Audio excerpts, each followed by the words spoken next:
Hello बच्चों, चलिए प्रश्न को पढ़ते हैं। निकट दृष्टि दोष से ग्रसित एक मनुष्य 200 सेंटीमीटर से दूर की वस्तु को स्पष्ट नहीं देख पाता है। इसे कितने पावर का चश्मा चाहिए ताकि वह दूर की वस्तुओं को स्पष्ट देख सके? तो ये हमें बताना है बच्चों।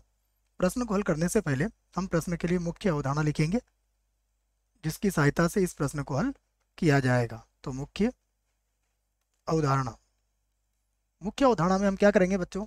देखो, यहाँ पर एक लेंस सूत्र का प्रयोग करेंगे। तो लेंस सूत्र आपको याद होना चाहिए इस प्रश्न के लिए। मैं लिख देता हूँ लेंस सूत्र क्या होता है। इसको आप यहाँ लिख लीजिए, 1/v माइनस 1/u बराबर 1/f। ठीक है, तो इस सूत्र का प्रयोग हम करेंगे, ये याद रखें आप। अब यहाँ से हम इस प्रश्न को हल करते हैं। जी बच्चों, हम जानते हैं कि निकट दृष्टि का अर्थ क्या होता है कि व्यक्ति दूर की वस्तुओं को स्पष्ट नहीं देख सकता है। इस बात से हम परिचित हैं, फिर भी हम इसको एक चित्र के माध्यम से समझाने का प्रयास करते हैं।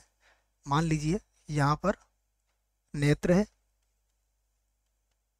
ठीक है बच्चों, ये नेत्र हो गया आपका, और ये है मेरे पास 200 सेंटीमीटर की दूरी पर। ये हो गया 200 सेंटीमीटर, और यहाँ पर ले लेता हूँ मैं अनंत। ठीक है, तो यहाँ पर मान लीजिए एफ है, ये थोड़ी देर के लिए मान लीजिए एफ डैश है।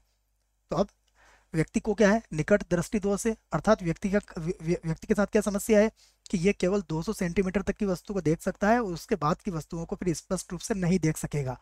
तो हमें ये पता है कि निकट दृष्टि दोष में हम किस लेंस का प्रयोग करते हैं?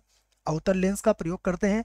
और हम चाहेंगे कि अनंत पर रखी वस्तु का प्रतिबिंब कहाँ बनने लग जाए? अवतल लेंस की सहायता से इस एफ डैश पर बनने लग जाए। यदि एफ डैश पर बनने लग जाएगा तो व्यक्ति के दोष का निवारण हो जाएगा। ठीक है, तो ये हमें ज्ञात करना है, ये बात आप याद रखिए।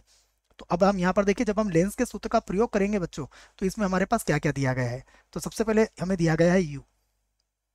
u बराबर कितना ले लेंगे हम? माइनस अनंत। ठीक है ना, बाईं ओर के लिए। उसके बाद v, ये कितना दिया गया है? 200। इसको भी माइनस में लेना पड़ेगा हमें, क्योंकि बाईं ओर है। तो 200 सेंटीमीटर। ठीक है, तो यहाँ तक की बात समझ में आ जाना चाहिए आपको। अब लेंस सूत्र का प्रयोग करके हम सबसे पहले क्या निकाल लेंगे? एफ निकाल लेंगे, और एफ की सहायता से फिर क्या निकाल लेंगे? हम इसके चश्मे का पावर भी ज्ञात कर लेंगे। ठीक है, तो लिख लेते हैं हम कि हम जानते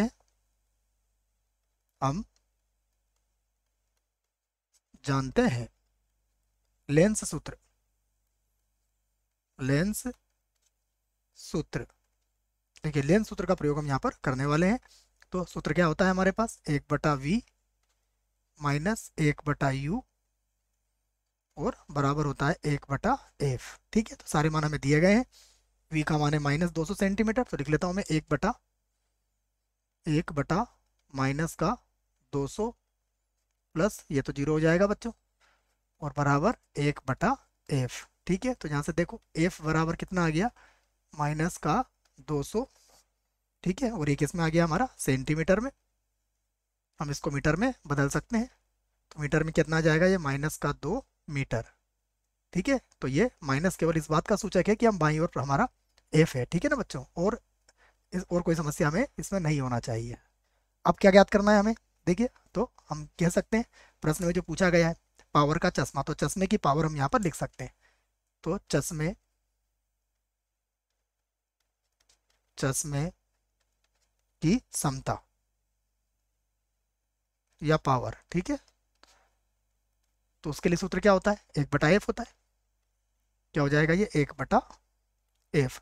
और ध्यान रखना बच्चों, यहाँ पर f का मान मीटर में ही लिया जाएगा, ये बात याद रखें आप। तो मीटर में ही हम यहाँ पर इस सूत्र में प्रयोग करेंगे। तो ये हो जाएगा 1/-2, अर्थात कितना हो जाएगा? 0 माइनस का 0.5, और डायोप्टर इसका प्रतीक होता है, इसकी इकाई होती है बच्चों। समता की इकाई क्या लेते हैं हम? डायोप्टर लेते हैं, जिसको कैपिटल डी से व्यक्त करते हैं। तो यहाँ पर माइनस चिन्ह किस बात का सूचक है? माइनस चिन्ह इस बात का सूचक है कि हम अवतल लेंस का प्रयोग करेंगे। ठीक है, तो चश्मे की समता कितनी हो गई? माइनस का 0.5 डायोप्टर। तो यही हमारे प्रश्न का उत्तर है। आशा करता हूँ प्रश्न का उत्तर समझ में आया होगा। धन्यवाद।